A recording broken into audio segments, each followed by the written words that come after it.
So hello everyone, myself Anu, and I can see the people, they are new, like you have joined for the first time. Like in the previous week, we have done this week one as well as some of the problems related to it. I think Bhavna joined yes last time. Okay, so still a lot of new people, so I'm waiting for 4 minutes for students to join. Meanwhile, you can just let me know your background, like a BTech, MTech, PhD, branch.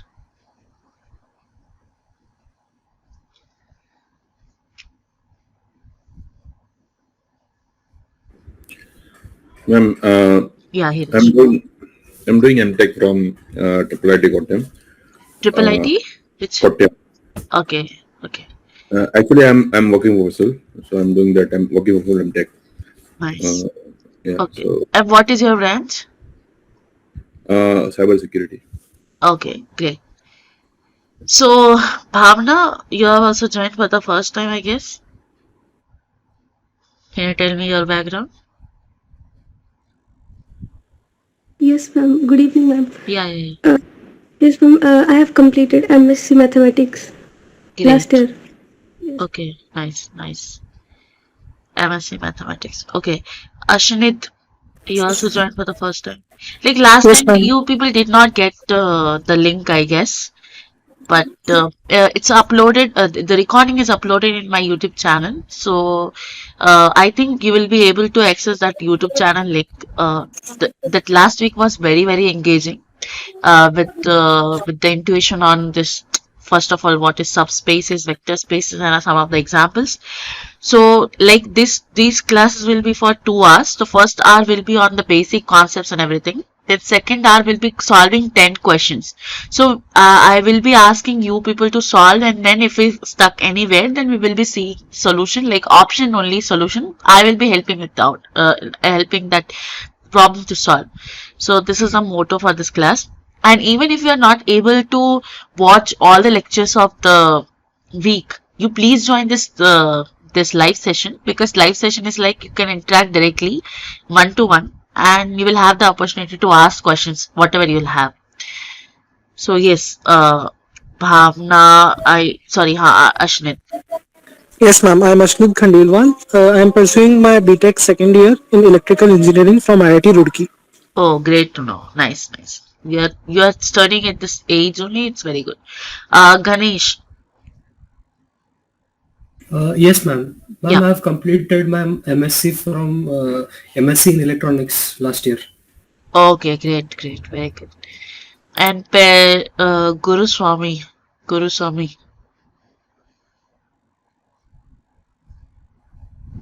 Okay, I think this many people will only join. So let us start. So yeah, basically, what is our motto? In the second week lectures, the sir taught about the linear transformation, and then he went to how can matrix can be written as a linear transformation, and how the inner product works, and what are the properties of norms, and how can we write norm as a inner product and vice versa. So we will be seeing all these properties in this week 2. So week 1, if you haven't watched that, so I'll just tell you, you can watch by typing Anu IIT Hyderabad in the YouTube. And also NPTEL team will be giving you that link, that my recording link. In fact, this link is this session is also recorded. So yeah, moving ahead.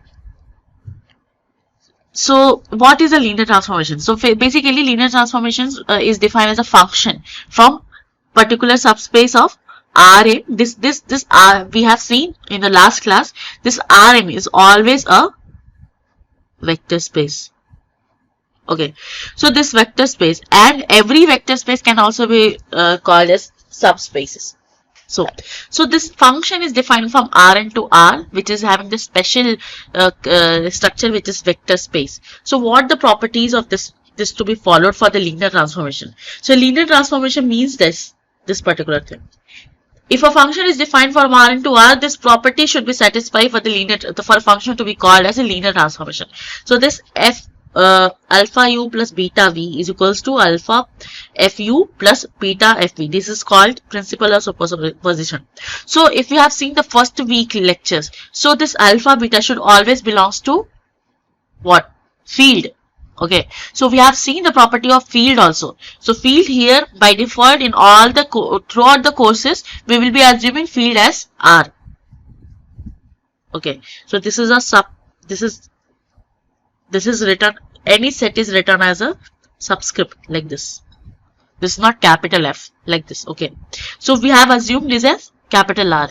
So if it is satisfying this property, then it will be a principle of superposition, then it will be a linear transformation. So that's all they have told. So for example, if we see this particular function, this f of x1, x2, x3, it is defined from r power n, because here r power n is r3 to r, whether this is a linear transformation or not. So how will you identify? You have to identify using this property f of alpha x plus beta y is equals to alpha f of x plus beta f of y, and these alpha beta are the scalars. Okay, so for example, let's see this example, whether this inner product is a linear function or not. So this, you always remember, this inner product is always a linear function. How will we identify? So let's solve this.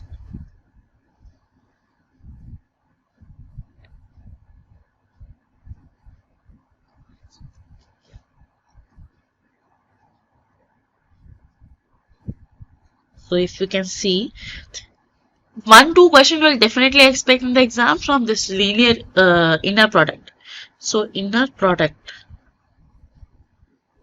it is defined as A transpose X, where A is also vector, X is also vector. So sir, in the class I did not use this subscript, but this subscript can also be written as capital, the bold X, or it can also be written as X. This is meaning that this implies that this is a vector.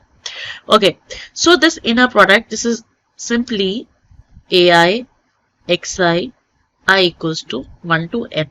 So these are the vectors from these values. So we are saying that this, if it is defined from f r power n to r, because this is the value, this one is always a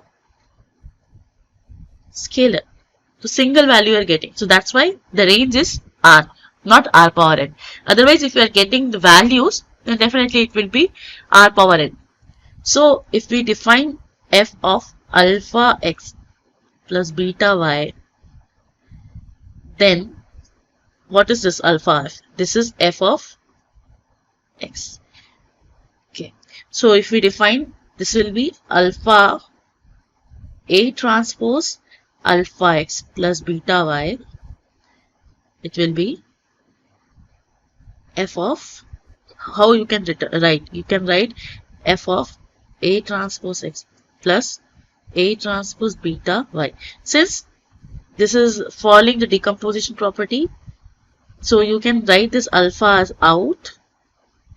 This will be A transpose x plus beta A transpose y.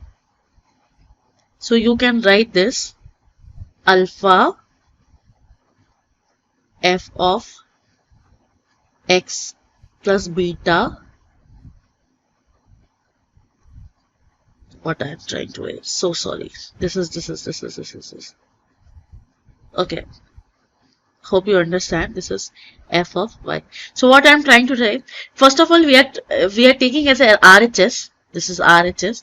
So now I am trying to find it. So if it is fx of this one, then f of alpha x plus beta y will be definitely this one, A transpose alpha x plus beta y. Now what I am trying to tell, this alpha will be out and beta will be out, then we can write this alpha x plus beta y. So this is the property of linear function. So this is following linear superposition property. So every function, if it asks whether it is linear or not, so you have to check like this. So definitely this is linear transformation. So inner product is an example of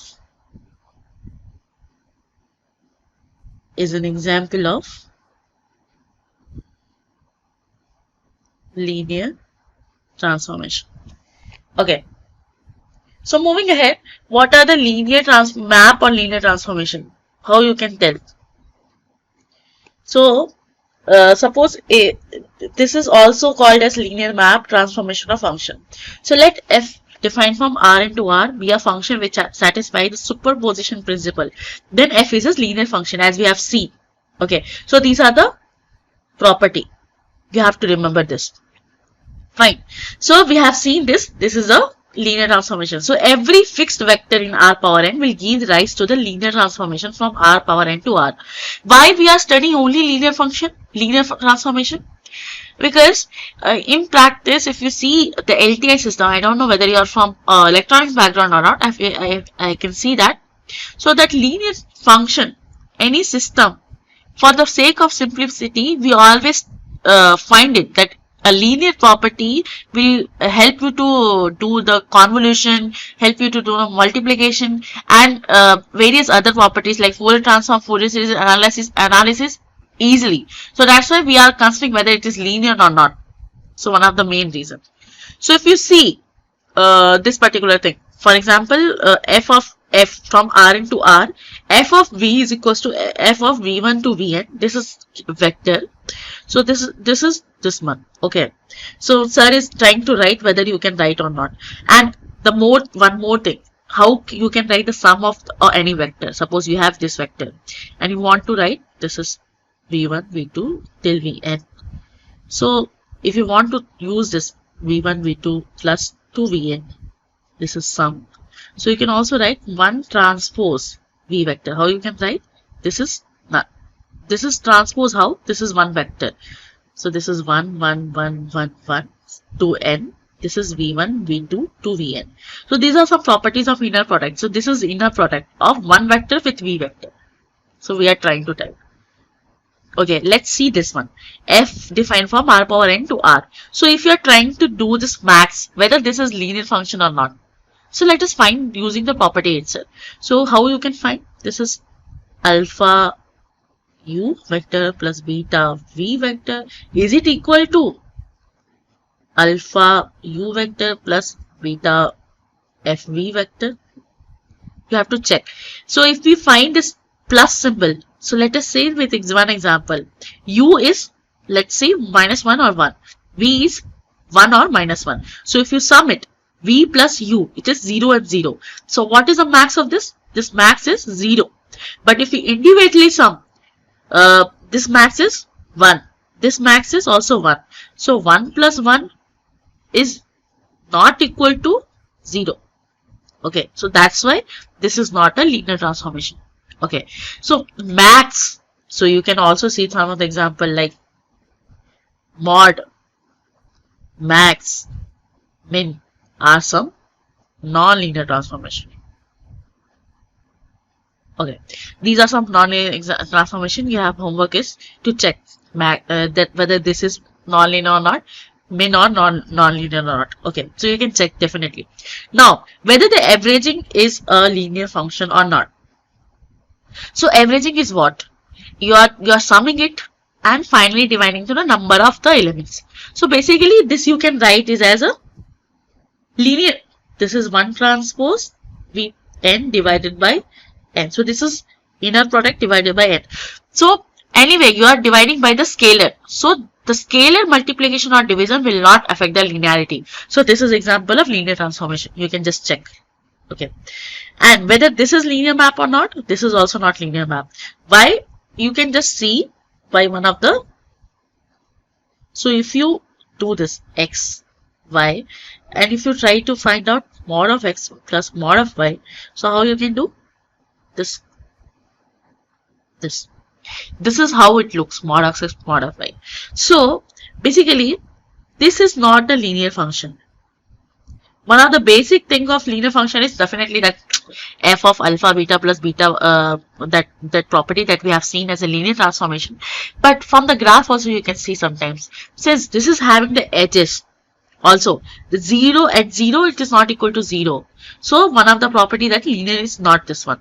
So this is not linear transformation. I'm trying to tell you by following a graph. So if you try to draw it in your mind, then you can easily verify whether it is a linear or not.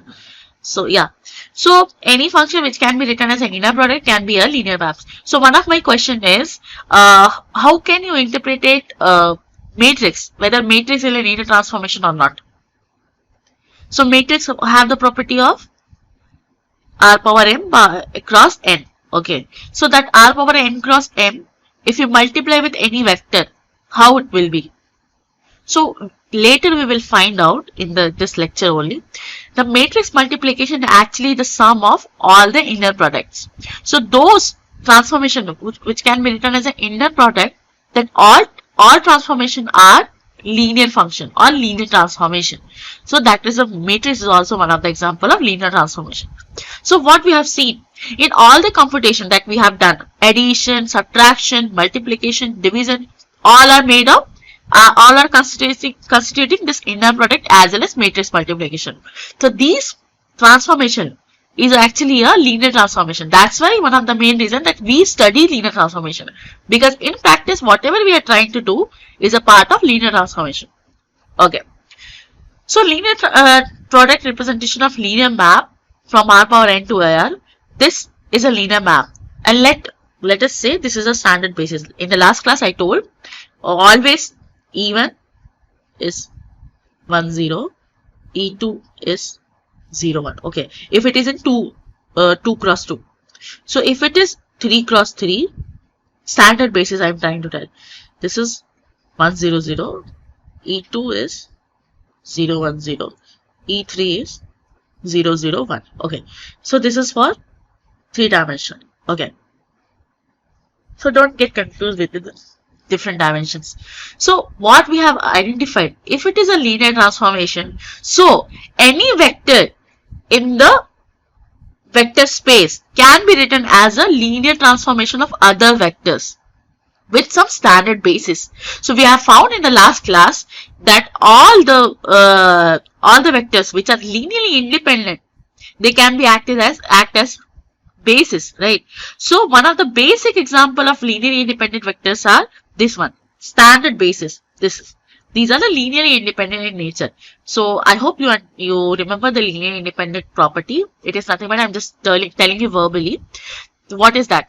If linearly independent means alpha x1 plus beta x2 plus gamma x3, where alpha, beta, gamma are scalars belonging to field F. If this combination, this is linear combination alpha x plus beta y plus gamma x3. Okay, 3 vectors I am considering x1, x2, x3. Try to map it. Okay, so if it is equal to 0, if and only if alpha equals to beta equals to gamma is equals to 0. So if this property is followed, then we can say all 3 vectors x1, x2, x3 are linear independent. I hope you can understand. So if we can see from the linear property, any vector can be represented as a v1 plus v2 plus vn, where these are the v1, v2, vn. These are the vectors. So what this linear transformation states, if you try to find out f of v, which is nothing but this one. So what you are trying to say, this is nothing but it can be represented in inner product. So what are the conclusion? So if this particular thing you can write as a vector. Vector is nothing but any value assigned in the vector form. So linear map as an inner product representation is unique. So if you can say, for example, if we have one linear transformation and we have another linear transformation, so their inner product representation will be different.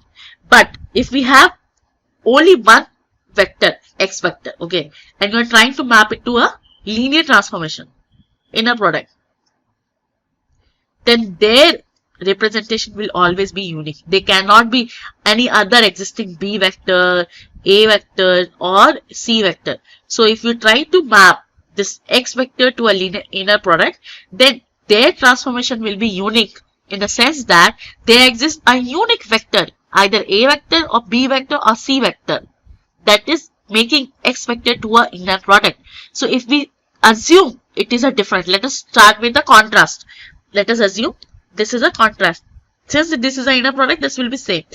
A X plus BY, B transpose X. Then if you try to find it, then you saw this. This is AI is equals to BI. So linear map as in the product representation is unique. So there will always be a vector equals to B vector is equals to C vector. There will not be different A vector, B vector, C vector. I hope you understand. So if you have any doubt in between, just let me know. Ping me in the message, or you can just speak up. I have not put any restriction, so you can also always unmute yourself and try to speak. Okay, so moving ahead, we have till this point we have seen vector space, subspaces, linear transformation. Now we are trying to move it to the affine spaces, affine function. Affine spaces, sometimes function is interchangeably used as a spaces, so don't get confused. One more thing, like we have found all the linear lines in the last class, all the linear lines passing through the origin is always a vector space, and if it is following it is subset of any vector space, then it will be a subspace, as we have seen in the last class. So what are the affine functions? Then we have also seen in the last class that if that linear function, the linear line is having any offset. So what we have seen in the last class, this is a plane, and this is a plane. Okay. So one quality, like I don't say it's quality, but I always try to link with the last class whatever I taught, because it will be easy for us to understand. So if you have not seen that last class, so I'll just request you to see that class. It is very good class, interacting class, and try to just starting of this course. And I'm again telling you, even if you are not able to watch all the lectures of this NPTEL, if you are able to attend my live session, then I can assure you that you can easily pass this NPTEL exam without any fail. So yeah, so in the last class we have seen that this function is a vector space, but this was not a vector space.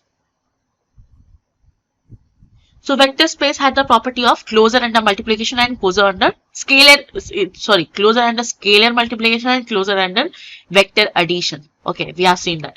So this was not a vector space because it was not closure under multiplication as well as closure under scalar multiplication as closure under vector addition. And also this plane, if it is passing through the origin, then also this was not having that. This is vector space, but this was not. So one of the main reason was that additive inverse was not existing. Okay, so then there will be some other functions to define that if they are having some offset. So this is having the offset, this one. This is also having this offset. So if it is defined in 3D, this is this one. If it is defined as 2D, this will be this one. Okay, line is defined in R2. Plane is defined in R3. So these properties, these things will fall under affine functions. Now we are moving to the affine functions. Okay, so a function f r into r is called as an affine function if and only if it can be represented as this one, inner product plus some offset. Okay, so for some fixed a power r power n and b belongs to r. So what you can conclude from this? So if b is 0, then it will be a linear transformation or function. Okay, so what you can say? Does every linear transformation is a affine function or vice versa? What you can interpret it? So we can interpret it that every linear function is a affine function if you put b is equals to 0, but vice versa is not true. Okay, vice versa is not true. How? Because b can be any value. It is not necessarily that b is 0. So if b is 0, then it will be linear transformation, and linear transformation can always be a affine function. So linear transformation is always a affine function. So yeah, so if we see this superposition property, So we can see the superposition property holds in affine if and only if alpha plus beta is 1. Alpha plus beta is 1. So in that different is this one, alpha plus beta is 1. So if we put this alpha u plus beta v is A transpose alpha u plus beta v plus b, then if it is equals to 1, so you can write this alpha fu plus beta fv. So this is a property called affine linear superposition. Don't get confused. Actually, this applied linear algebra is just starting slowly with the some easy concepts, and late and then you will find that you have learned a lot about this linear transformation and linear algebra and applied AI. So yeah. So linear functions, if it is an inner product, affine if it is this affine representation. So affine maps. So this f belongs from R power n to R is called as an affine function if there exists A belongs to R power n, B belongs to R, such that f v is equals to A transpose v plus b. The same definition if we tell as a maps. So this is very important. You have to make sure this alpha plus beta is 1, whereas in previous case we did not mention this alpha plus beta is equals to 1. So if we define several calculus, so that the sir have given some of the example, like if we approximate a function with respect to any point. So if you want to approximate a function with respect to any point z, so z is a vector, z1, z2 to z power zn. So if you try to approximate over z, then fz plus del f by del x1. This is a formula from the calculus. Okay, don't get confused. x1 minus z1. So we are trying to shift towards z and try to approximate at that value of z. So this is approximate function value at z. The fz plus del f by del x1 at xi is equals to z1. x1 is equals to z1. Similarly, xn is equals to zn. Okay. And similarly, you are maintaining this xn minus zn. So how you can write? This is nothing but f of z plus del f of transpose x minus z. How you can write? Let's see. So this is nothing but fz. This is fz, and these values you are trying to write is del f of transpose x minus z. But because you are defining del f of transpose as a vector, where it is having these values. Del f of x1, del f divided by del x1 is equals to z, and similarly del f divided by del xn, x is equals to z. So what are you trying to do? This is this one. This is this one. So what I'm trying to tell, this approximation of the function is nothing but a affine function. This is not a linear function, but this is a affine function because it is having this offset. So if you're trying to reshift it, so this is this. If you try to reshift it to this particular value, so this del f transpose x. And this vector, a vector can be any vector. So this is A transpose x. This is also a vector, and this is B. So this is also B. This is one of the scalar belongs to R. So you always remember whenever whenever we get any output of the inner product, this always be a scalar. This is not a vector. Okay. So this is scalar. This is also scalar because this is a inner product, and this is also an inner product. The output you are getting from R power. So that's why f of x is defined for R power n to R, not R power n. Okay, this is not m or n. This is only 1. So this is and this approximates very well. So let's see some of the regression example. So in practice, the AI or ML, we can see this is AI, this is ML, this is DL. Okay, so AI, if we say AI, so ML is a part of it, and DL is also a part of it. This exists in AI ML. So any AI starts with the linear regression or regression model. So this regression model is nothing to fit two sets via a line or via a plane. So what you are trying to do, you are having different sets of the different sets, suppose red ball, white ball, and green ball, and you are trying to classify it. So the classification, how you are trying to find, suppose we wanted to fit a line, so that whenever a new object comes, that, and if you are if that new object is above that particular line, then it belongs to different class. Otherwise, the different class. So like that, we have to fit it properly. So in that fitting, suppose y is nothing but a house price. Let's see this example. Y is nothing but a house price, and x is some other features. So x is definitely, it will be a vector, because that vector will have the different values. Suppose it will have the area of the house, rectangle, the perimeter of the house, then number of bedrooms, number of bathrooms, number of kitchen, like that. So these x is always called a feature vector, because these features defining the final price of the house. Okay, and y is a dependent variable which is depending on this x feature vector. Okay, and beta is the scaling factor. Beta is always a scaling factor, and alpha is the offset. So let's see pictorially. If we have, suppose if we have this class, and if I have this class, so basically how you can write this, y is equals to mx plus c, right? This m is nothing but slope, this c is nothing but interpretation, what we call intercept. Yeah, intercept. So this is c, and this is m, this is c. So this particular thing is not this particular fitting is also called fitting. Fitting the model is always called a regression model. And if you have y as either 1 or 0, then it will cause a classification problem. So if you have y as some values 0.5, 0.6, 0.7 or 0.8, this will be a regression. Okay, so that will be part of AI. So how we are trying to map this particular as a affine function. So what we have found, this is nothing but a affine function.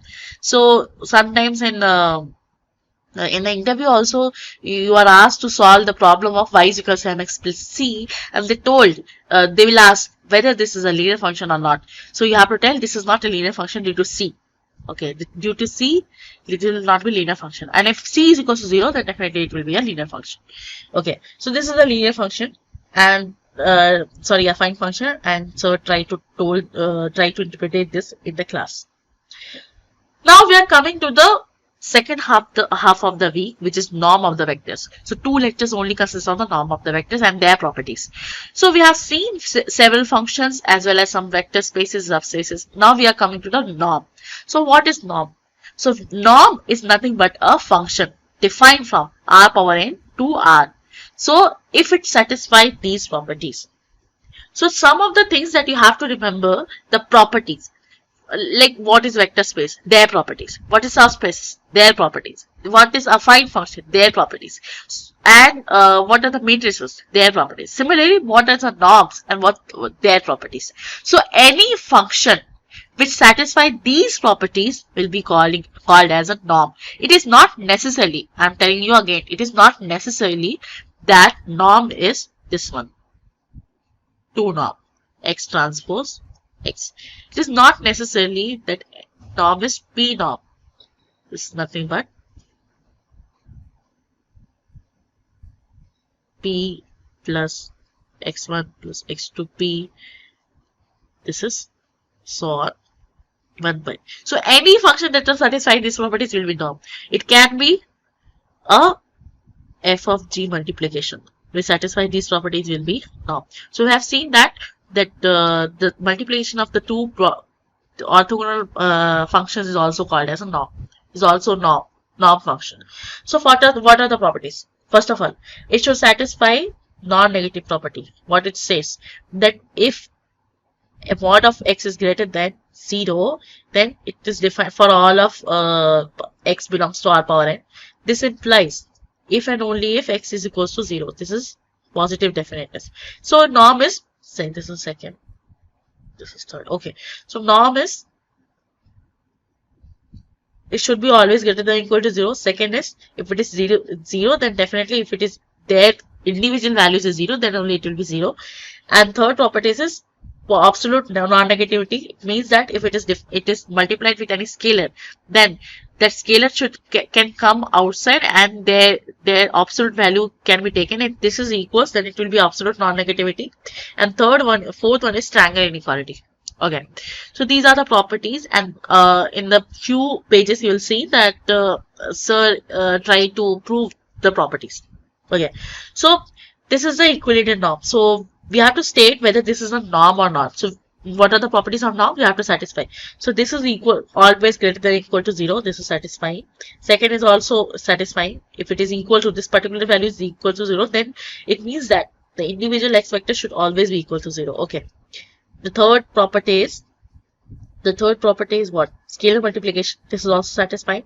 And triangle inequality. This is also satisfying. We have to prove that whether the triangle inequality is following or not. How will you prove? You have to prove x transpose x plus y transpose y plus should be less than or equal to x transpose x plus y transpose y. You have to prove. How will you prove? This is nothing but, yeah. So if you can write, you should know how to prove. Okay. So what I'm trying to tell, x plus, this is,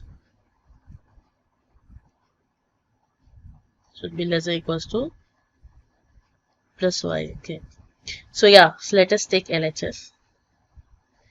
This is 2 norm. Okay. So x plus y. So what we have seen, this is 2 norm of x is nothing but mod of x transpose x, right? Okay, so this implies 2 norm of square is nothing but x transpose x. Okay, so I'm trying to first square both sides. Okay, so if you square both sides, squaring both sides, so you can write x transpose x plus. Okay, so this is nothing but this is, yeah, so this is nothing but, so transpose is actually a linear function, so it will go inside plus y. So x transpose x plus x transpose y plus y transpose x plus y transpose y. So this is nothing but 2 square. This is right from this equation. From equation 1. Okay. So this, and yeah, inner product is always equal, because anyway, if you do this sum plus sum is always this a1 b1 is always equals to b1 a1, right? So this is equal. So this is 2 x transpose y plus y transpose.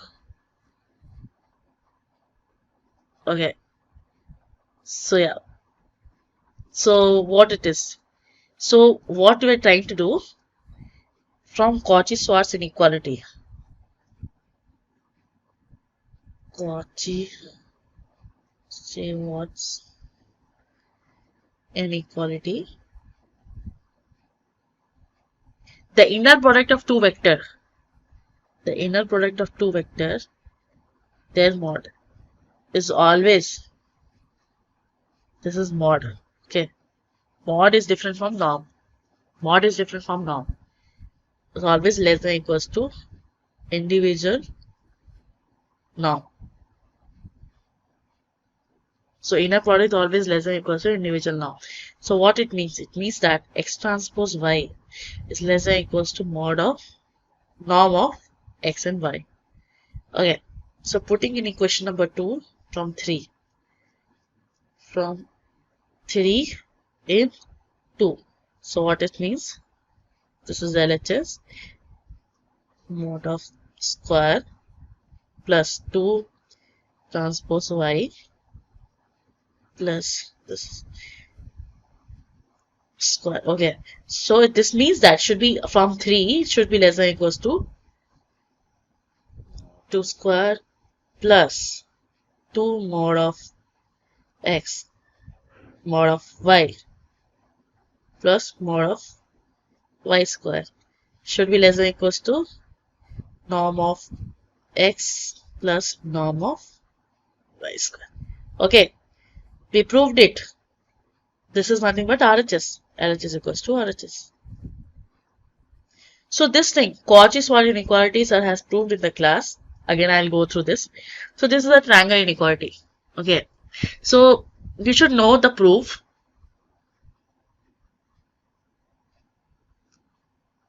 Okay. Moving ahead. Till then, this point, if you have any doubt, you can ask. I just want to make the class as interactive as possible, so I did not get any call messages in. So okay, so as you have seen, I have used Cauchy-Schwarz inequality. So what it means, this only that I have told you. This is the inner product of the vector should be less than or equals to individual norm, multiplication of the individual norm. So the proof of the Cauchy-Schwarz inequality is just given as in you can see in the screen.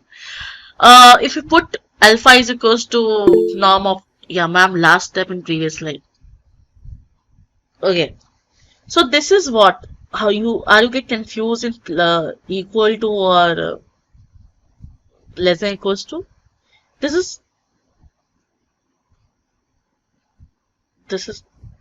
okay. So this, up to this point, can you are you able to understand that this is nothing but a plus b ka whole square? This is a square plus b square plus 2ab. Yeah. So yeah, this is not, we have to ask, we have to check whether this is RHS or not. So RHS is what? This is RHS, right? This is RHS. This is LHS. So RHS is with respect with this particular sign. So less than or equals to is with RHS only. So okay, you can say this. If you are able to, if you are not getting confused in that, so you can say this less than or equals to RHS. So this is what we are required to ask, we are required to prove. So this is, suppose B, this particular value, and this particular value is A. This way of representation, nothing else. This is B. So we are required to prove that A less than or equals to B. And this is already a B. I hope you understood. This is A, this is B. Okay, yeah, thank you, Ravi. Okay, so this, moving ahead, the Cauchy-Schwarz inequality, we saw this, we have used the Cauchy-Schwarz inequality, so sir tried to prove it. So one of the way to prove it is, if you keep alpha is equals to norm of x and beta is equals to norm of y, and try to find this particular value. So as we know, every norm, any norm, is always greater than or equal to 0. So we are using that property and try to split it out. This is nothing but this inner product of these two vectors. And if you try to split it out, this beta squared x transpose x and minus alpha, this is just a computation, and you will find this. Okay, so sir proved that this is nothing but x transpose y is less than or equals to mod of this norm of x and norm of y, provided if you put this particular value. So one of the way to prove it, your homework will be to check what are the different ways. In internet, there are many ways to prove Cauchy-Schwarz inequality, and one way you should always remember. So my way I will tell now to you. So we know that cos theta between any two vectors, this is x transpose y divided by mod of x and mod of y. Okay, so suppose you have vector x and y. This is x vector and this is y vector. So if you are trying to find the angle between it, so that angle is given by this particular formula. This is norm of 2, norm of 2. So anyway, if you are trying to write two parallel lines, so definitely it will be norm of 2. Don't try to get confused between the other norms. So other norms will be written as differently. Okay, this is norm of 2. So we know that the property of cos theta should be always be less than or equals to 1, right? Or it will always be greater than or equals to what? It should be between -1 to 1. Okay, so if you put the x, mod of x to mod of y to should be less than or equals to then minus 1. So what it means? X transpose y should be less than or equals to mod of x mod of y. Since it is greater than minus 1, this means that mod of x transpose y should be less than or equals to mod of x mod of y. So this is my way to memorize. Okay, so one way you should know, like how will you prove it, Cauchy-Schwarz inequality. This was survey, and I will try to give you the homework. Try other ways to prove Cauchy-Schwarz inequality. Actually, these inequalities and the properties are just start of AI, so don't try to ignore it. So yeah, moving ahead. So this is also written as a norm of 2. So if you try to see if you are having this norm, so whether it is following particular property or not, and as I told you, this is a P norm. This is P norm. So if you ask me whether the norm can be defined for different values or not, so the infinity norm exists.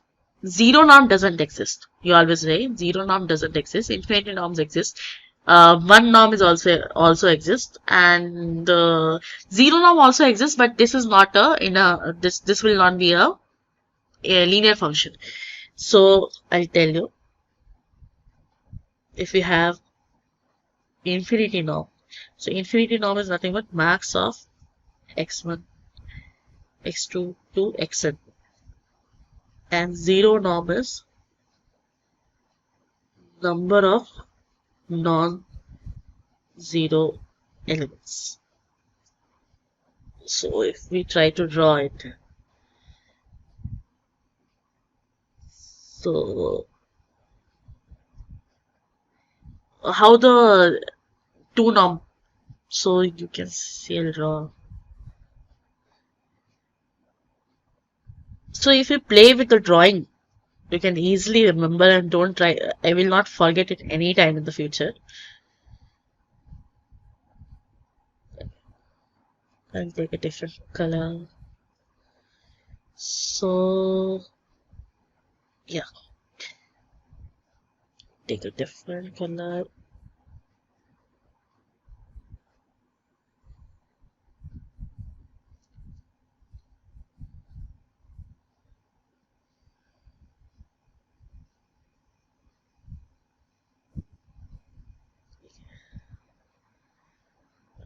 Take a different color.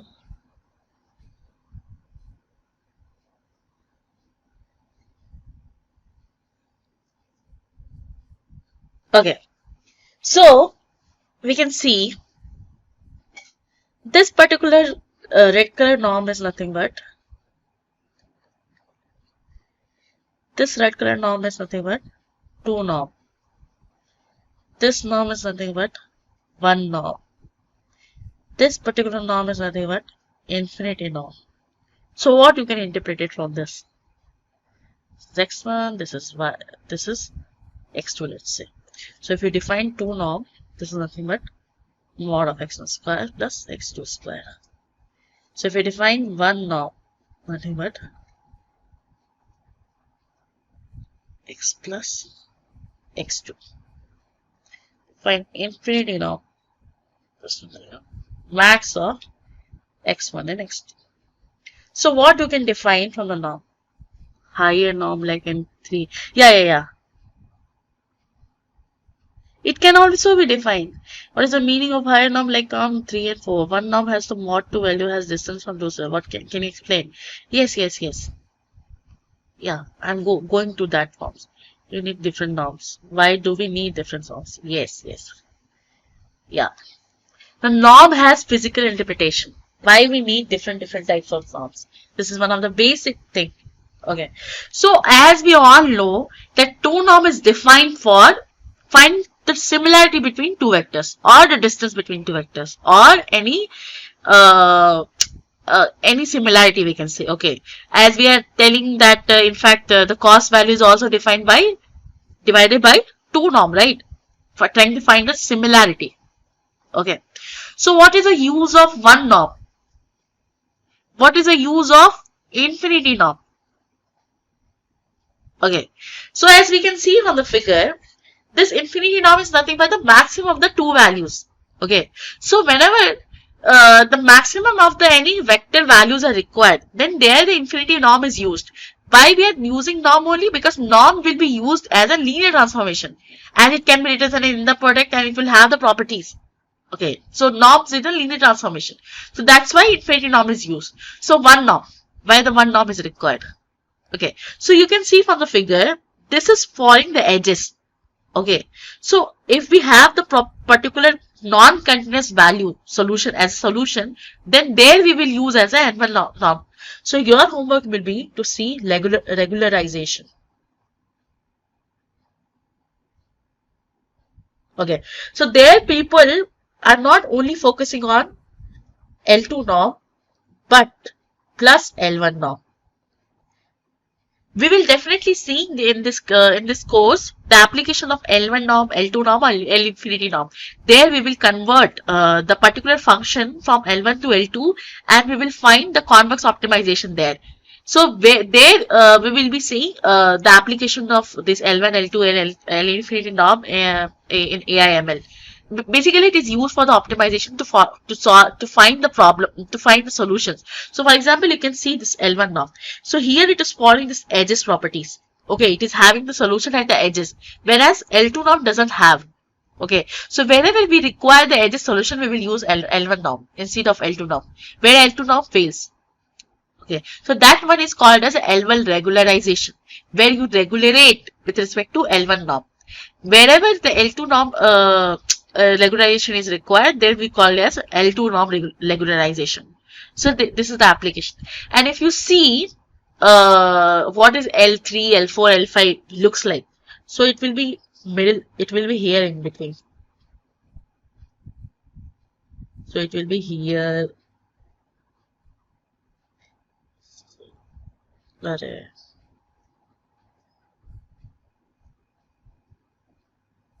So it will be here.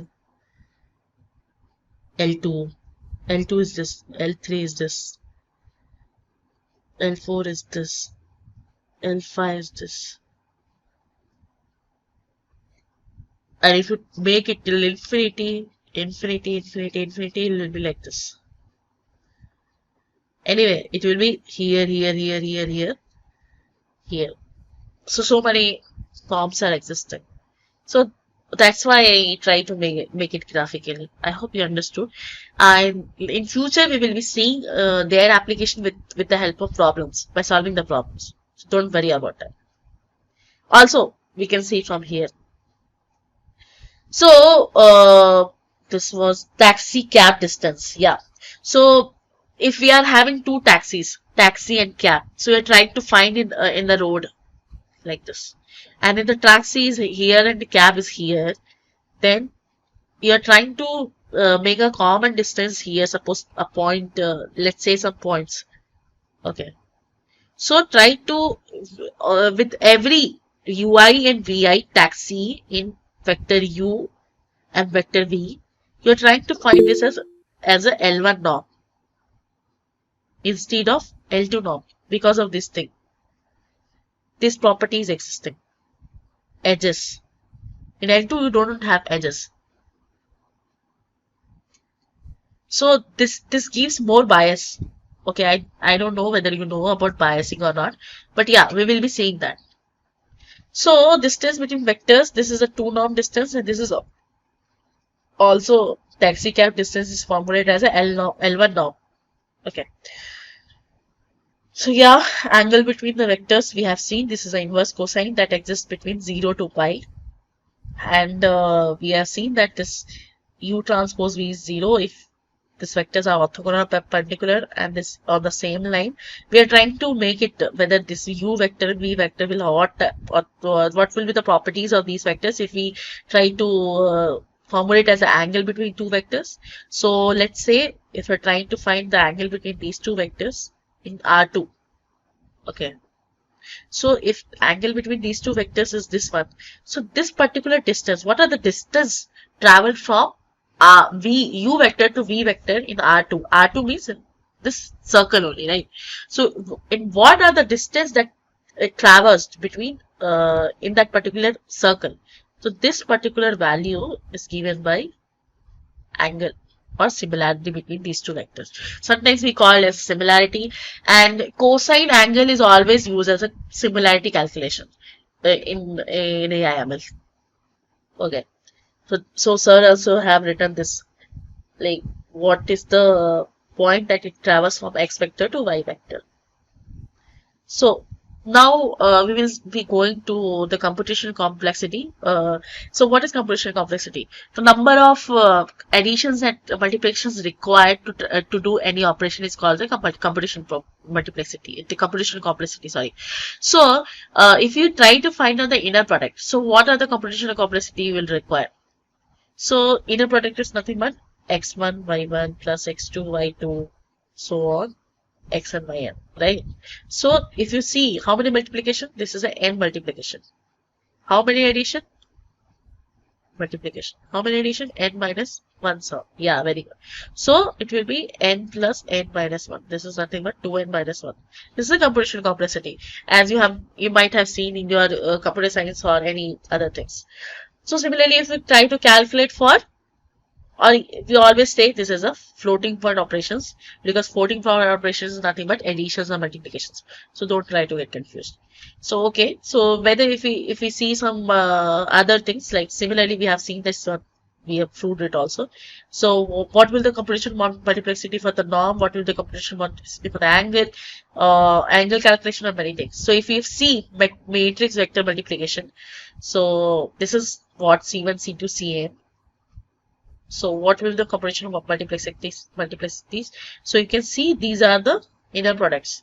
Inner products will be multiplied by m rows. This will be 1, 2, 3, 4, 5, 6. This is the m. They have it 2n minus 1. So if you see this, 2n minus 1 from the inner product. So 2mn minus m. So it is order of mn. You can see this is decaying very less as compared to mn. So that's why it's the order of mn. Similarly, sir told this is order of 2mn. Okay. So one other way to see the matrix multiplication is the sum of the column elements. So if you have if you have any vector as x1, x2, xn, and these are the columns c1, c2 to cn. So you can also always write ax is c1 x1 plus c2 x2 plus cn xn. This is a column interpretation. So what you are trying to do, the matrix vector multiplication is the linear combination of the columns of the matrix. So if you try to write this A transpose X vector. Okay. So what I'm trying to do, this A vector is nothing but C1, C2, Cn. Where you'll always remember C1, C2, Cn is this one. And don't try to get confused. These are the block vectors. Block vectors means vectors inside vectors. Yeah. And X transpose is nothing but X1, sorry, X2 to Xn. These are the block vectors. So only thing sir is only trying to say. So you can see this. This is C1, X1 plus C2, Xn plus Cn, X. So this is also a linear function. So linear function from Rn. So always remember. So whenever we are talking about the matrix operation, so here the value is from particular value. Earlier it was Rn to R. Okay. Here you are considering as M. Okay. So function from Rn to Rm is called a linear function if for all uv belongs to Rn. These are some of the definition. Okay. So for definition, you are required to understand their definition and their properties. So if alpha beta belongs to R, then this particular function f of alpha u plus beta v is equals to alpha fu plus beta fv. So we are talking about the operation on the matrix. So let's see. We have some particular values. So this is what? X1 plus xn, 2xn, and this is giving you x1 plus x2, x3, x2 plus x3, and these are the properties. So you can write this as x vector to ax vector, and this ax vector is nothing but this one. This is a matrix operation. Okay, some matrix will be existing such that this is giving this particular values. Okay, and this ax vector is nothing but x1 plus x2, x2 plus x3, xn plus xn. So easy to verify. This is f. F is linear. How will you verify? You verify using this particular property. Now let's see some other example. If you see f Rn defined from Rn minus 2. This particular dimension is given by how many elements you have as an output. So you have to verify whether this is a linear function or not. So how will you verify? Again same, alpha beta plus beta y, alpha x plus beta y, and this is also following this one. So f is linear. Again, we have seen this particular function itself not a linear. So operating on a function or a matrix multiplication is also on a non-linear function. So this is a non-linear transformation. Basically it is defined from matrix, so that's why you will have this particular values. So again another definition.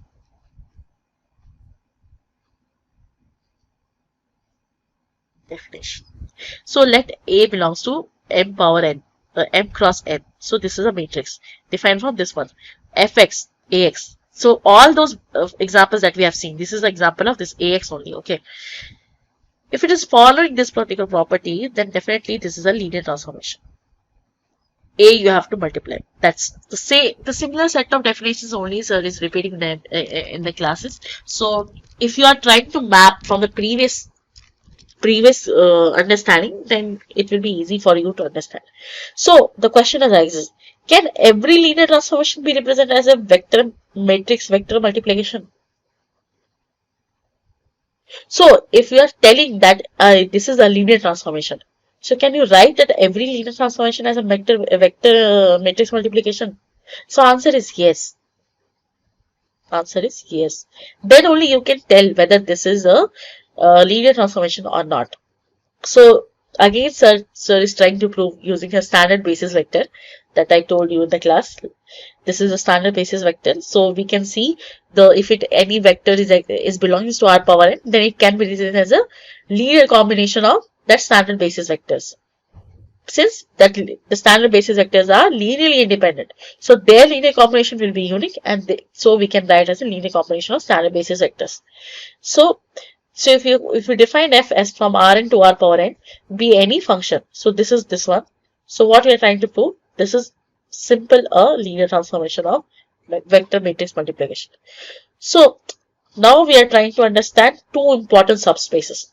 Till this point we have seen various properties of the linear transformation and affine function. You always remember affine function was having the property of linear superposition provided alpha plus beta plus gamma to various scalars is always 1. Otherwise, in the other functions we have not kept that as a restriction. And one more thing, we have seen that any if any vector is existing, their inner product is always unique. And then later we always see that if any linear transformation is existing, then we can see that we can write as a linear vector matrix multiplication. Then we can write it. Okay, if it is, we are trying to tell that is a linear transformation, and this is the proof of that. This is properly a proof. So you can try to map it. Okay. Now we are moving to the two important subspaces. Till this point we have seen that particular things. So the two important subspaces exist for a function as well as for a matrix. Okay, for function then matrix. So for a function, if it is defined from Rn to R power n, if it is linear, then only we can define the subspaces. First one is a null space. The second one is the range or image subspace. So first one is null space. Second one is the image or subspace. So null space defined for x belongs to R power n. Definitely it should belongs to R power n such that f of x is equals to 0. Then it will be null space. And yeah, hi Vinoli. Okay. If you have any doubt, you can just unmute yourself and ask. We don't have any issue. And in the next 1 hour, we are going to see the problems. Don't worry about that. Okay. So just we are trying to complete it as soon as possible. So null spaces. So this is a property of null spaces. And what we have seen, what we have to show, the null spaces should always be a subspace of R power n means this particular thing.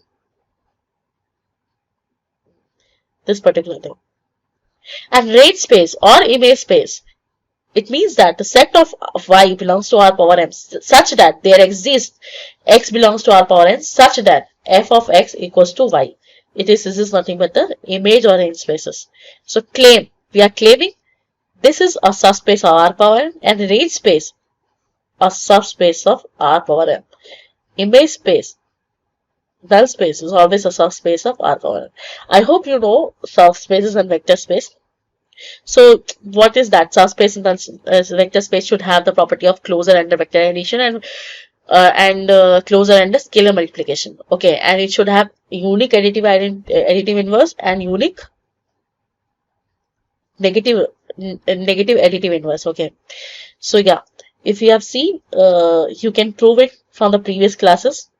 So I'm not trying to prove it again. If you have wanted to see, then you can see f of alpha x plus beta y is not, it should be equals to this one. So image space also, it should be belongs to, if it is belongs to, what is the subspace and null space should means that if y1 and y2 belongs to R power m, so their combination alpha y2 should also belongs to R power n, provided this property is RF, this property is RF. Okay, so this is if it is belonging to R power m, then there exists should be the unique f of x1 x2, and this alpha y1 plus beta y2 should have pre-image this RF. You can see from the example also. Now we will see null space of the matrix and vectors and image space of a matrix. So we can write any function as a linear transformation of the vectors and matrix. This is nothing but y belongs to R power 1 such that there exists x belongs to R power 1 such that this is range space or image space, this is null space or image space. Okay, so this should be a subspace of R power 1. This should be subspace of R power 1. Okay. Now we have seen matrix vector multiplications, row interpretation, column interpretation, linear functions, null space, image space in the form of functions, also in the form of matrix also. So if you can write this as a function, then it will be function. If we can see function, this function is nothing but ax equals to 0. Okay, this can be equals to ax is equals to y. So same only. But yeah, if you are writing function f, then it will be null space of f. If you are writing function matrix A, then it will be null space of A. So always try to map it with respect to whatever you have studied previously and whatever you are studying now. Okay, so this is what if any function is belonging from R power n to R power m. This is if AF, as we can see, this linear function, we can write it as like this, and this is nothing but this particular AI transpose x. So affine function from R power m to R power n, a function g. So one other definition. Okay. So affine function from R power n to R power m, a function g exists such that R power n to R power m is called as affine function if there exists a matrix AG and BG. So similarly, the same defined from this matrix also. Lastly, we define it for A transpose X plus B, right? Now this is A matrix now, and this is also a B vector. This was a simple scalar last time. So this was a affine function for a matrix. This is defined for affine function for a matrix. Similar definition only we are following. Okay, so don't try to get confused between vector and matrix. So if you try to write this is A transpose, A2 transpose, A3 transpose, AN transpose. Okay, so this is vector. Matrices can also be written as a block vectors. So this particular thing is also a vector. This particular thing is also a vector. So similarly, we can define for affine functions also. And affine function should also have this property, provided this alpha beta should be equals to 1. This is important. While we are not considering this as in the linear function. Okay. So again, sir is telling by example, if we have the rotation vector in anti-clockwise direction, find the matrix of this linear transformation. Then you can if you are asked how to find the matrix of the linear transformation, how will you find? Suppose you have x1, x2 from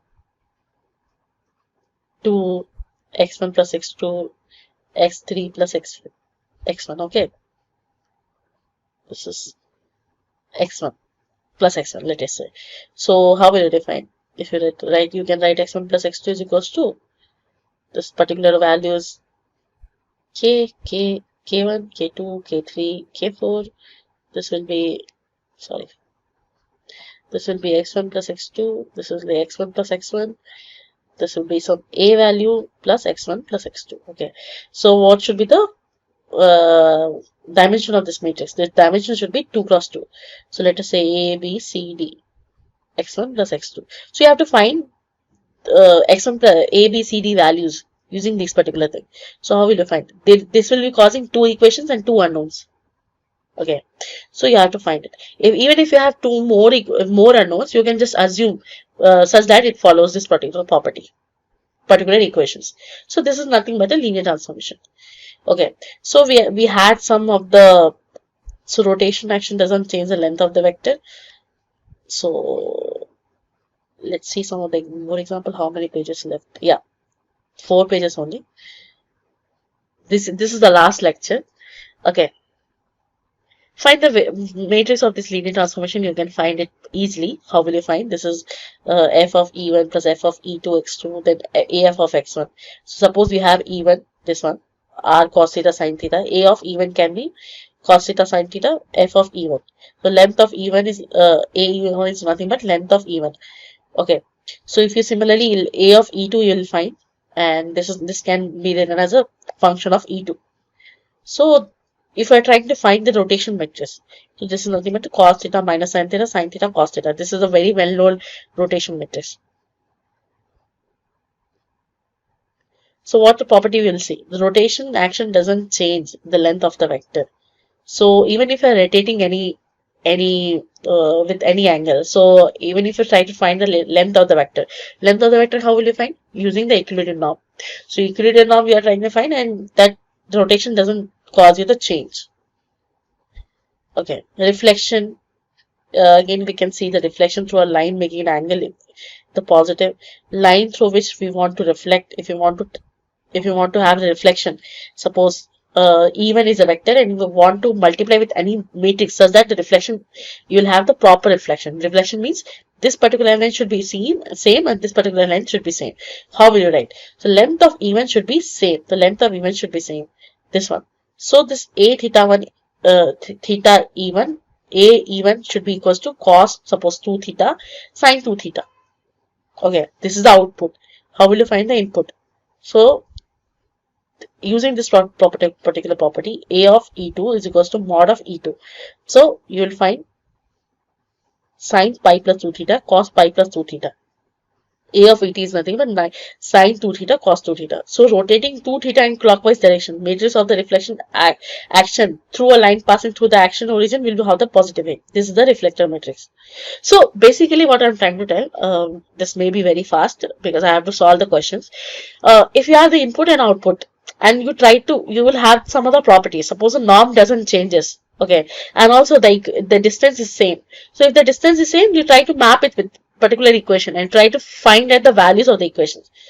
So what you have seen, a fine function, a fine combination, linear function, rotators, reflectors. This was very fast, so you can just go through the last lecture. Otherwise, you don't have to go through any of the lectures. I have covered all the content of the week 2, and then on the basis of this content only, we will be solving the questions. Okay, so my next part will be question solving. So this rotator and reflector, if you have any doubt, you can pause the last lecture. Again, if we have time, we will go through this again. So yeah, moving to the question. What is this?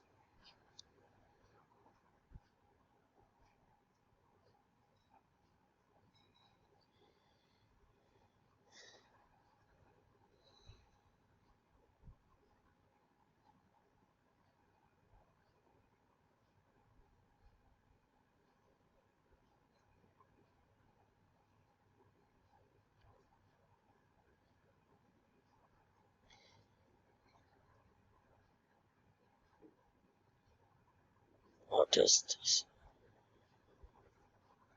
Okay.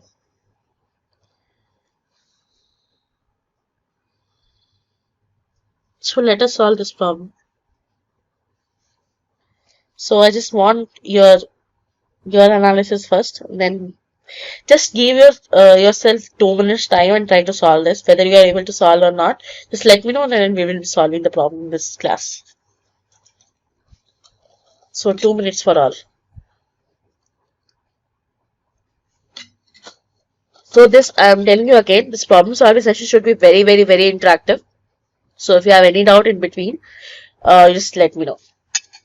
Try to first guess what should be the answer. So what the question states, let f from r square to r square be a linear function such that f of particular vector 1, 2 is equal to this one, and f of particular vector 1, 4 is equal to this one. Then f of 5, 4 will be what?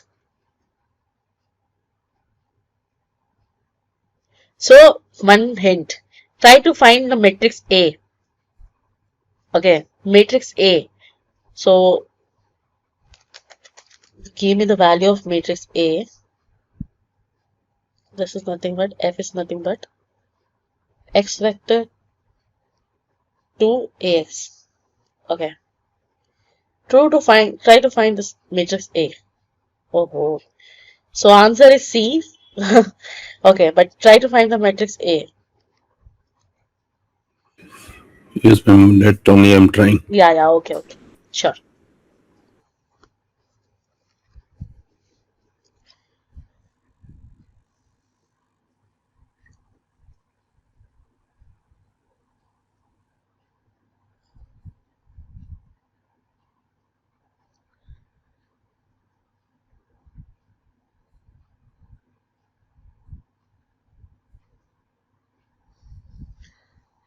Okay, very nice. 2, 1. Okay, so Guru Swami has told, I just want to confirm with your peers whether it is correct or not.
Top SPF 50 sunscreens on purple.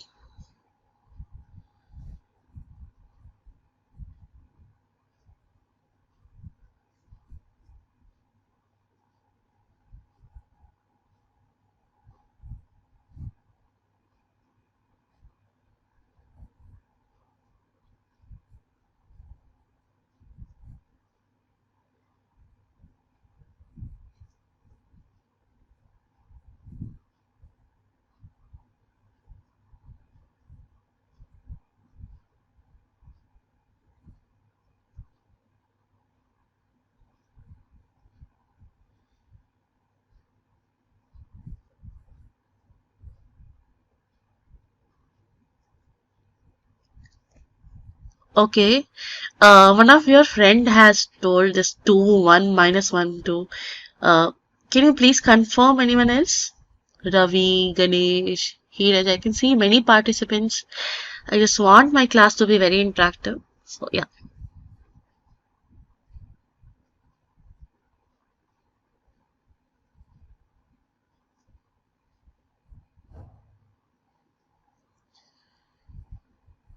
Not able to hear. Oh, okay. Oh, so sorry. I was muted. Yeah. So I'm telling you. Can you please confirm whether Guruswami A is correct or not? Anyone?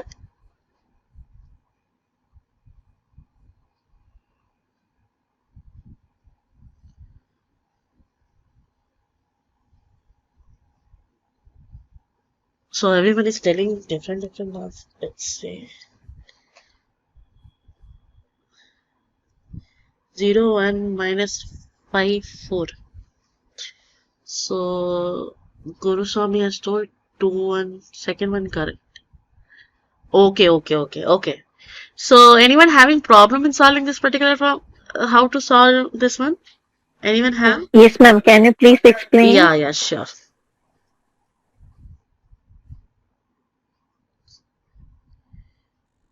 So, okay.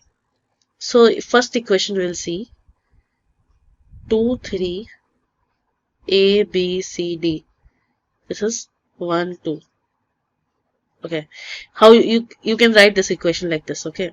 First one.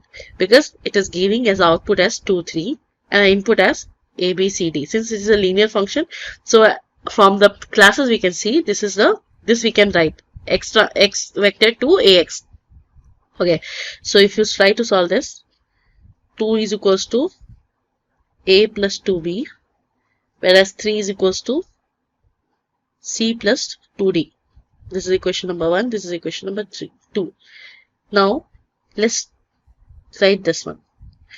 This is 1, 4.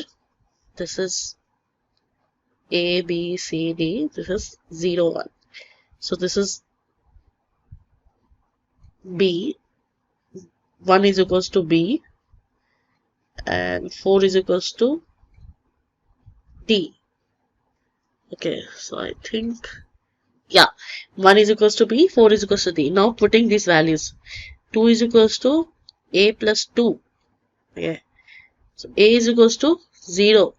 Now 3 is equals to C plus 4 into 2. This implies C is equals to 3 minus 8 minus 5. C is equals to minus 5. I think, yeah, all of you are correct. Okay, so A is nothing but A, B, C, D, nothing but Z. This A is 0, B is 1, C is minus 5, and D is 4. Okay.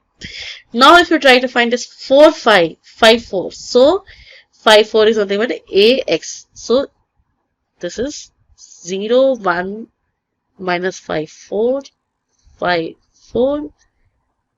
This is this value. This is 4. This is 0, 1. This answer is C. Chill out. This 5, 4 minus 5, 4, 0, 1 minus 5, 4. Okay, let it be. Minus 25 plus 16. This is 4. This is minus. Okay, are we doing anything wrong anywhere? So matrix A is correct, right? This is what? 0, 1 minus 5, 4. 0. Yes, ma'am. That seems correct. Yeah, but where are we wrong? 0 into 5, 1 into 4. So answer is not correct. This is plus 4, right?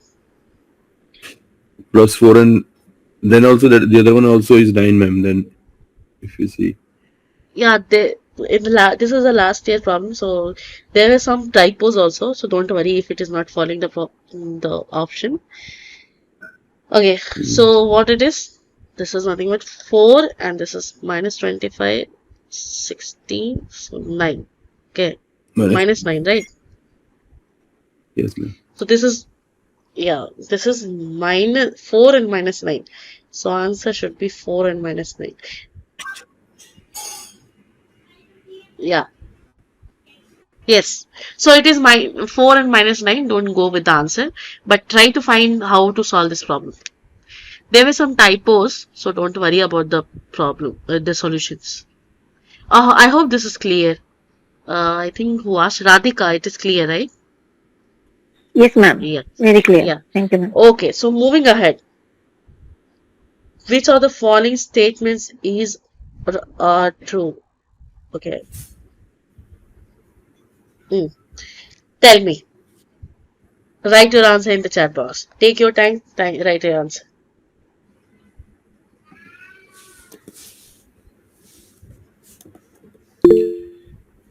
Heeraj 1, okay.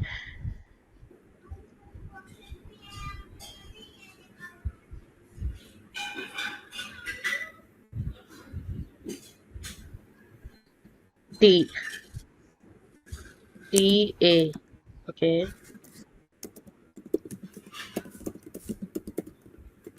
Bhavna, you also tell. Ravi told, no? Ravi told. Radhika.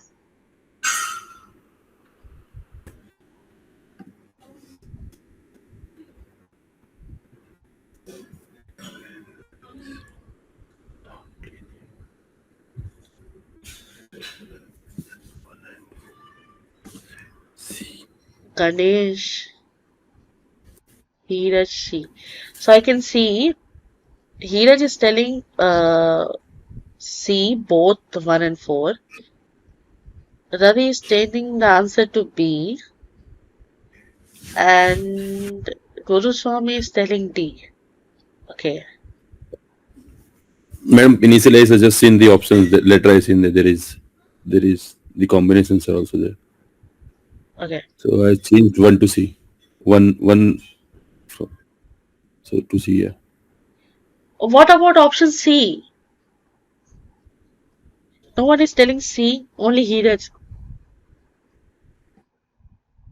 How you can say this linear function is a affine function? Don't, okay, fine. I mean, I was also, in your place, I was also used to get confused. Try to just think about what was affine function and what was linear function. I told in the class, during first half also, like, Yes. if B is equals to 0, then it will become linear. So I told also that every linear and every affine, but vice versa is not true. I told, Yes, you said that every affine function is a linear function, but every linear function is not an affine function. yeah, yes. So And answer will be definitely C. C. A and 4, first and fourth. Okay. I think some of the students have doubt. I don't know. If you have doubt, just let me know. But if you follow the definition, you'll definitely get to know that in the affine function, we'll have the offset. Okay. And if you put that offset as 0, then it will be a linear function. Okay. So what? Every affine can be written as a linear.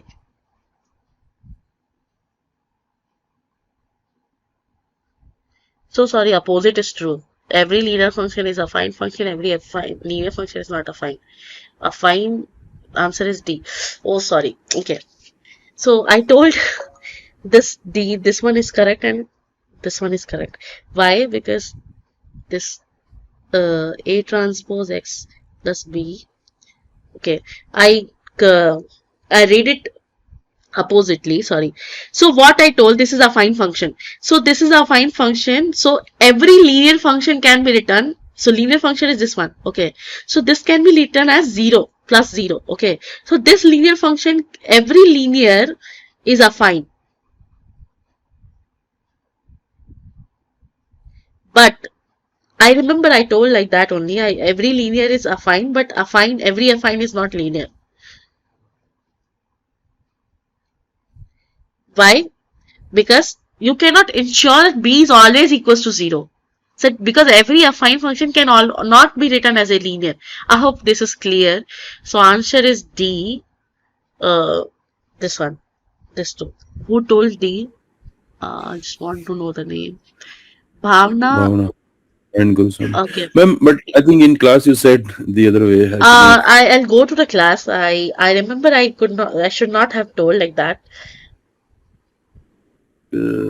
I told that B is equals to not 0 interpretation. Mine is not saved by marking. Anyway, whatever. But try to find the intuition. Even if I told wrong, maybe I apologize. But fine. You can write this. Try to write it. Then only you will try to find it. So yeah, every linear is affine when B is equals to 0, because in every linear B is equals to always 0. And since B was always belongs to R, so yeah, the answer is D. So this way it is correct. So next question. Okay, I'm not showing you the answer. Take your time and solve.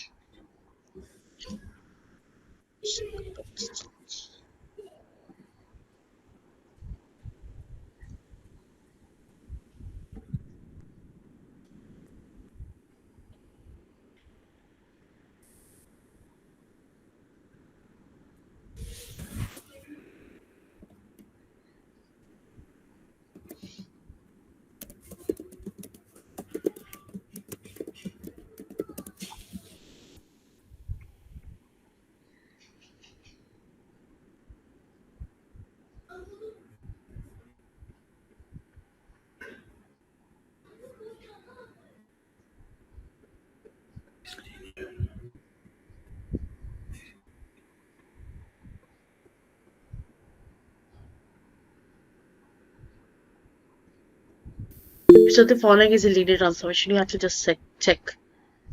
So Ravi is telling B and C, which are the following functions? Okay, the answer is only one. Answer is only one.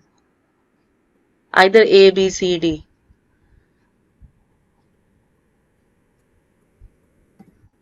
C. A. Do you think the cos is linear? This is not cos.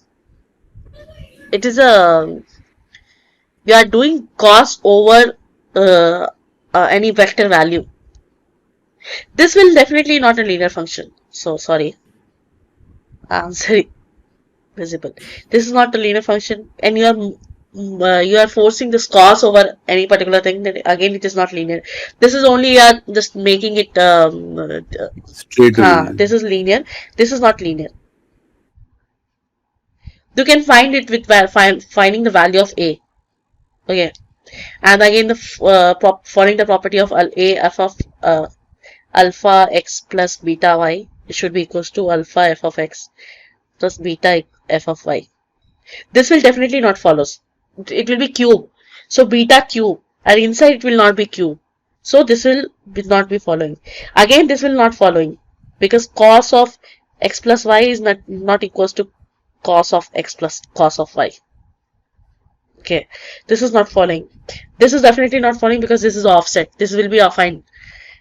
And these values, if it is 0, then definitely it will be linear. This is following. So this is only answer. Ma'am. But for option A, it will follow. No, for option A, you will have offset. Right.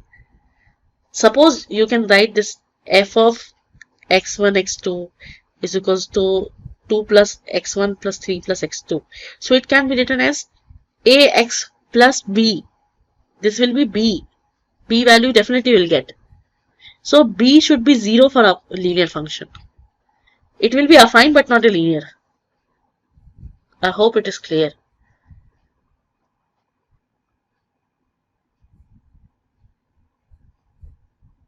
Yeah. So moving to the fourth question. Yeah.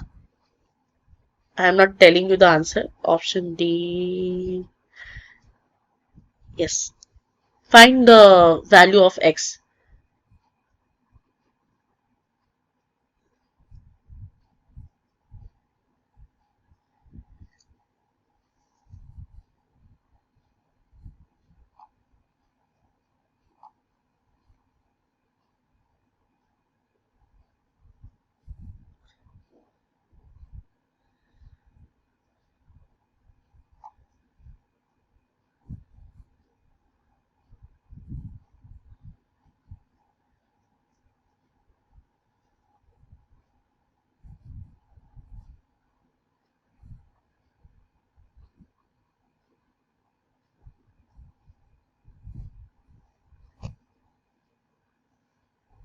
So it's just a computation.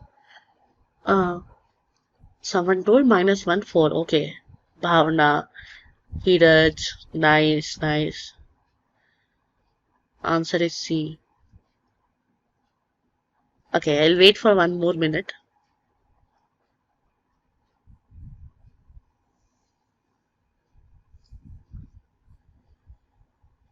So like this way we can learn properly by following the theory and then solving the problem. I think the similar set of problems will be in your quiz also. See, okay. Radhika, okay, nice. Okay, so we will move to the next question as almost every student is able to understand. If anyone have doubt, you can just let me know, I'll solve it. It's just a computation. X1, X2 you have to find. You have to take X1 and X2. Then you have to find this one equation and another equation and solving the two equations. Two equations, two unknowns. Definitely unique solutions. Okay, so I'll move to the next question. Okay. Considering the x-axis as subspace, as we have seen that x-axis and y-axis as definitely as one of the subspaces. Now the dimension of the x-axis in x3 will be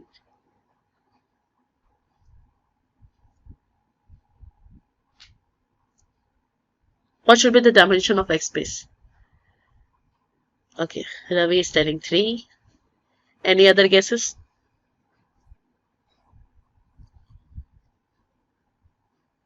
Five. Okay, okay. B.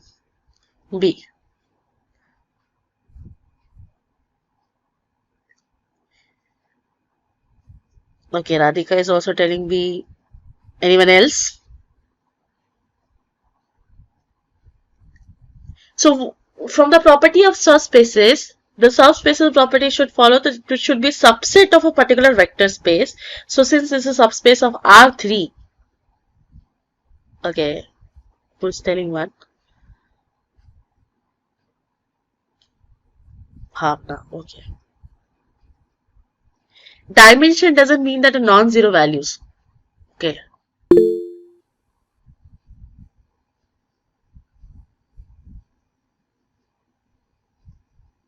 So, can you please tell me what do you mean by dimension? Heeraj?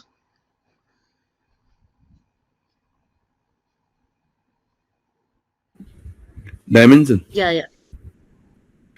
I'm considering the subset of R cube. Yeah. So I was just considering, okay, that 1 can only become a subset, okay. 2 and 3 cannot be. I just use that thought. 1, how you can see 1 as a subset? Yeah, your answer is correct only. But can you tell me like how you thought like that? My answer was mostly based on some assumptions as well, okay. I didn't solve it or written anything, okay, on paper. Okay. Who else told this answer as C? Just want to know. Bhavna. Bhavna, can you tell me your intuition, like how you think?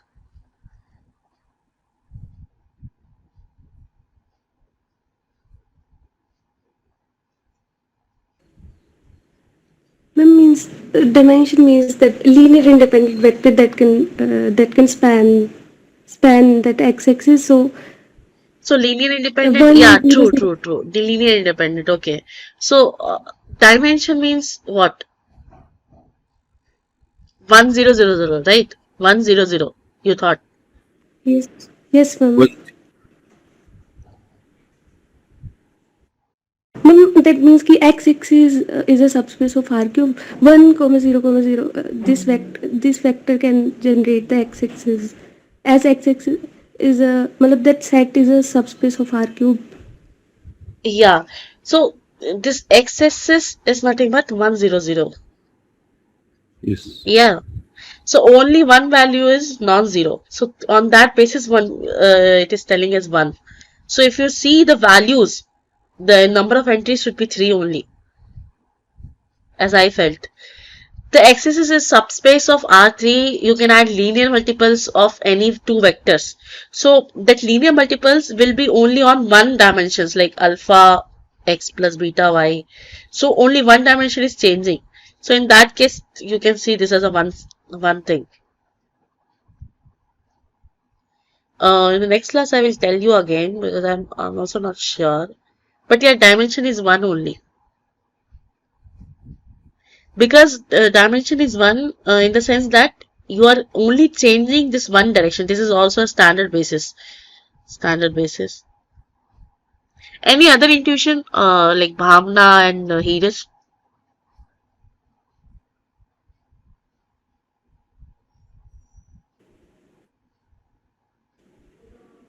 Also one more thing, that it should always follows through the origin.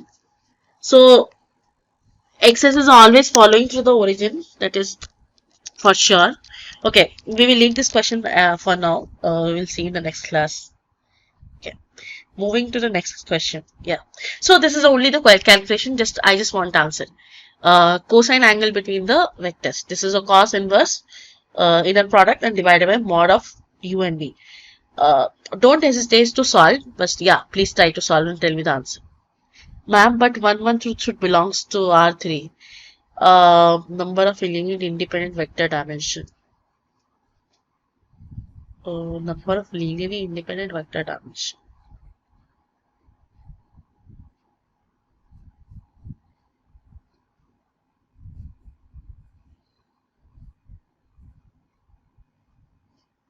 Yeah, it should belongs to R3. Yeah, R3 in the sense that, yeah, this x-axis should belongs to R3 only. See, this is written in R3. It should belongs to R3, but it is asking something else. It is asking in x-axis how many, what will be the dimension of that. So in that case, it will be 1 because only one value it is 1. Otherwise, it is 0. But yeah, should belongs to R3 for sure because it is defining over the subspace over R3 only. So don't get confused. But I was also getting confused between this values and all. But yeah, the only number, yeah, I think Guru Swami has written correctly. It should not ask the question in this way. It should ask like number of linearly independent vector dimension. Yeah, it should ask the number of linearly independent vector dimensions instead of dimension of x-axis. So I'm again telling you there are some typos in some of the questions. So leave it. But yeah, it should belong to R3. That is correct. Now try to solve this problem.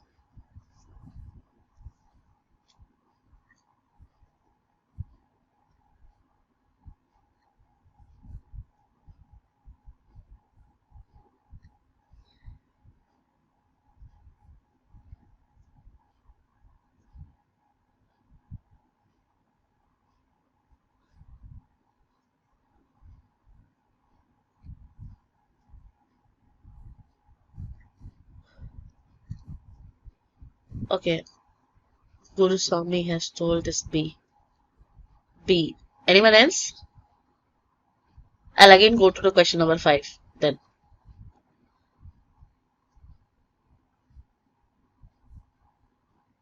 We all were wrong actually in question number 5. We'll see. Anyone else in the question number 6? Please try to solve. I'll give you 2 minutes.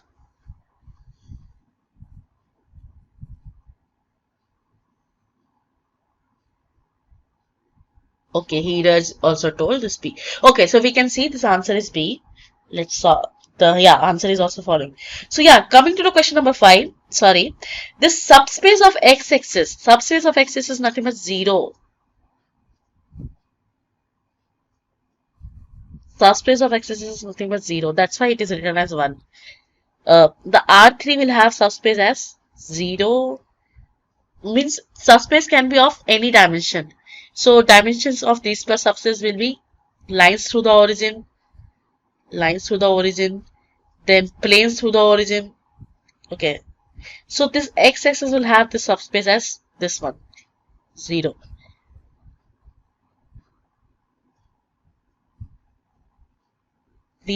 So in this way we can write linear multiples of any alpha plus beta. It will always belongs to this value. It always belongs to this value. Alpha, beta, because 0 plus 0 plus 0 is always equals to 0. That's why it is 1. It is not 1, 0, 0. These are the standard bases. Okay, if you are following this x-axis, then it will be 0. Okay, moving to the next question. What is the exact number of multiplication and addition required in AB? So, exact number of multiplications and additions required in AB. So, what you found? This n into 2, sorry, m into 2n minus 1. Okay.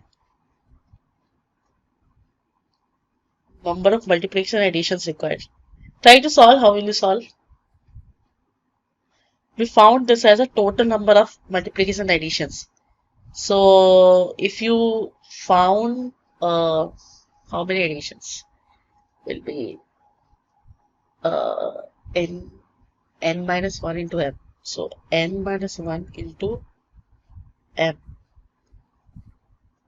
But yeah, here you will have AB as 3 cross 4, 4 cross 3 cross 5, 3 cross 5. Okay. Then m into 2n minus 1.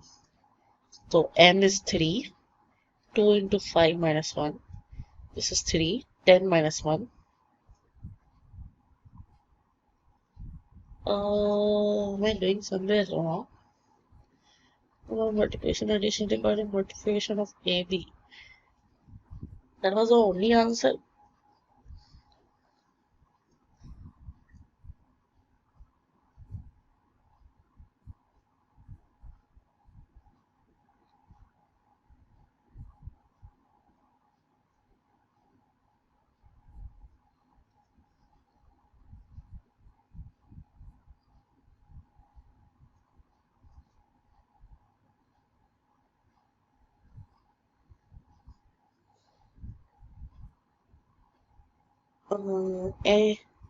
Okay, so sorry. This should be n minus 1.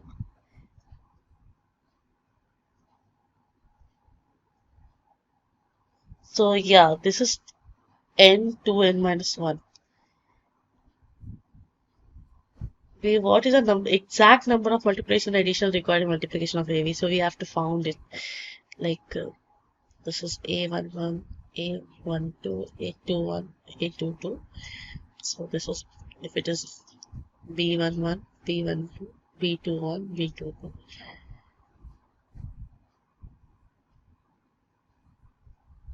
This is A11, B11 plus A32 plus B21. Okay, so this is 1, 2, 3, 4. 4 additions. So actually this is depending on the dimensions of AB. So I'm taking 2 cross 2, 2 cross 2. So according to formula states that this is n minus 1. Okay, so if we say it's if we have to prove it, whether how it is n minus 1, total number of additions and multiplications. So if you see, this m is nothing but 3, p is nothing but 4, and n minus 1 is nothing but 9. Okay, n is 5, 5 minus 4, 16. This 516 into 3, m into n, 3 into 4 into 4, 16 into 3, 48. 48 plus 2. 48 plus 2. Somewhere again I'm doing mistake. Minus 2 should be there. Okay, again we will see this question. Anyone have the solution in their mind? Just let me know. Okay, Ravi Shankar is telling this m into n into p plus m into n into p minus 1. Okay, so we have to go with the formula. Directly we have to put the formula and get the answer. So is getting sorry, this is not 50, this is this one.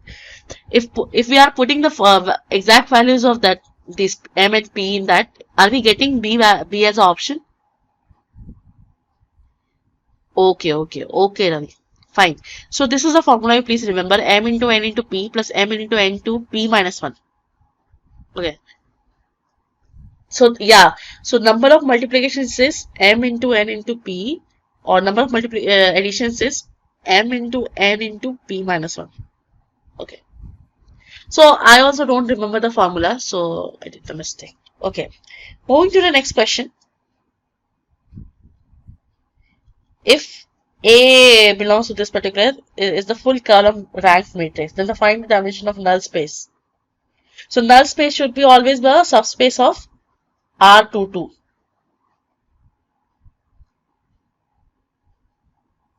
Full column rank matrix. Find the dimension of the null space. The null space always a subspace of R22. So one thing, it cannot be a this thing 2, 4 or 1. But 0 is always a subspace of any vector. Of any vector. So that's why it is 0. This cannot be the answer, this cannot be the answer, this cannot be the answer. Because it should be a subspace of R22. As we have seen. Okay. Since it is belonging from R22 to R22, R18. Why? This is, if it is we are considering F, because F of X is nothing but A of X. This is A. A should have the dimension of R22. So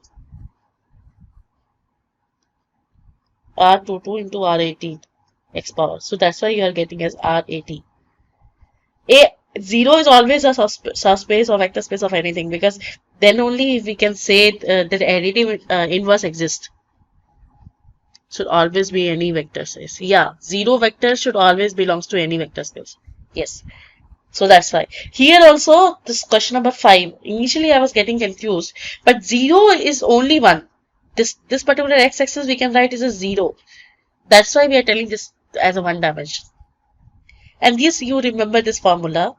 Sorry for the confusion. M n p plus m n p minus 1. This is only, yeah, m n p minus 1. Number of multiplication, number of addition. This is also required in GATE exam. I remember during my time. Okay. Moving to question number 9. Consider the matrix.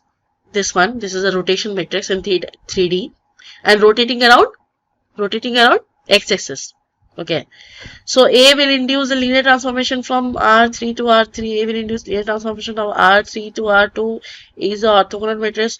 Columns of A do not form an orthogonal set. Okay. Since it is a rotation matrix, then definitely it will be forming an orthogonal set. So answer only 1, only both 1 and 2, 2 and 4.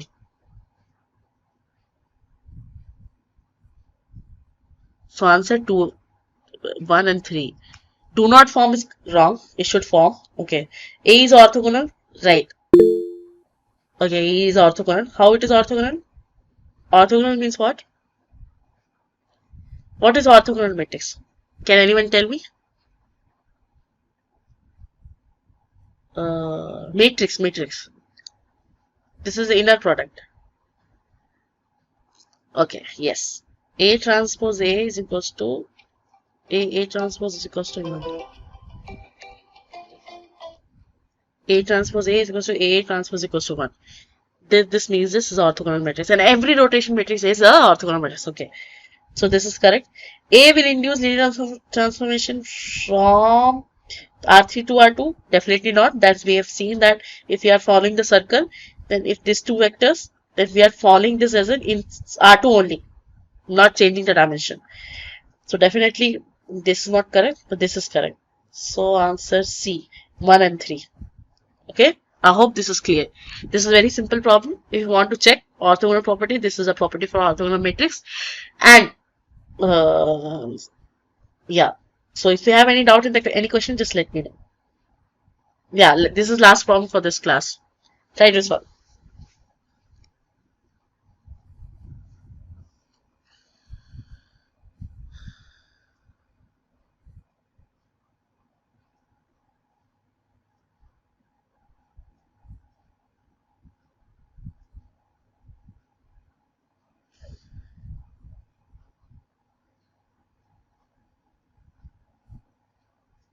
Yes. So what this question states, if A is this one, for n greater than 4 is an orthogonal set of vectors, then the set A is what? If A and D orthogonal basis, can you say that it is will be orthogonal basis? N is greater than 4.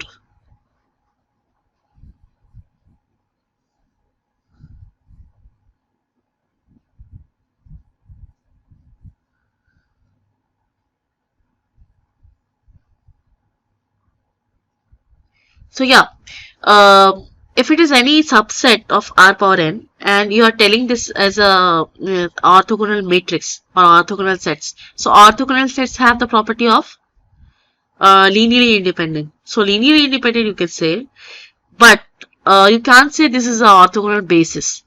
Okay, for the orthogonal basis, linearly independent is fine. Linearly independent is one of the property, but at the same time, their norm should be equals to 1. These two properties should satisfy. So we can say this linearly independent, but basis we cannot say. So that's why it is correct. Wrong. This is wrong. On basis we cannot say anything. Linearly independent definitely wrong, and linearly independent say correct.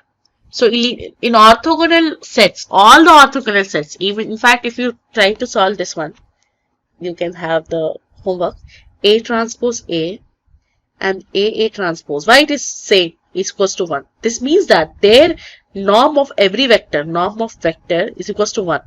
That's why it is 1. And moreover, if A is an orthogonal matrix for following these particular things, then their columns are linearly independent. So this is what it is telling. And these, I was also getting confused initially when I saw this. This A, this x1, x2, x3, x4 are all are vectors. Okay, these are vectors and that is considered as first column, second column, third column and fourth column. Okay, so these four columns will be linearly independent. At the same time, if their values are orthogonal, if their norm is 1, then only we can say this is orthonormal. Otherwise, we cannot say on that. So that's the first two options are correct. Third is already first two options are incorrect. Third is already incorrect, and yeah, this is all. See, this that you have told. This is orthonormal as well as orthogonal, but there can be any matrix that can be orthogonal but not orthonormal. You have to understand. This is written orthogonal, not orthonormal. Okay. Orthonormal means their norm should be 1. I hope this is clear. So we will end the class today with this. Ma'am, the answer for the question 5 was correct. The formula is... Yeah, it is correct only. Answer 5.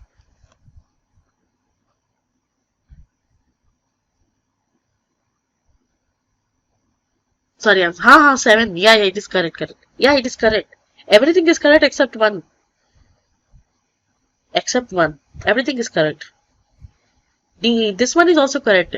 Fifth one that we are having the doubt. Okay. So moving ahead, I would like to end the class today. Thank you so much for joining the class, and thank you for your interaction. I would like to see you in the next class. So the class timings are Saturday. Actually, today's class, yesterday class got postponed due to some issue.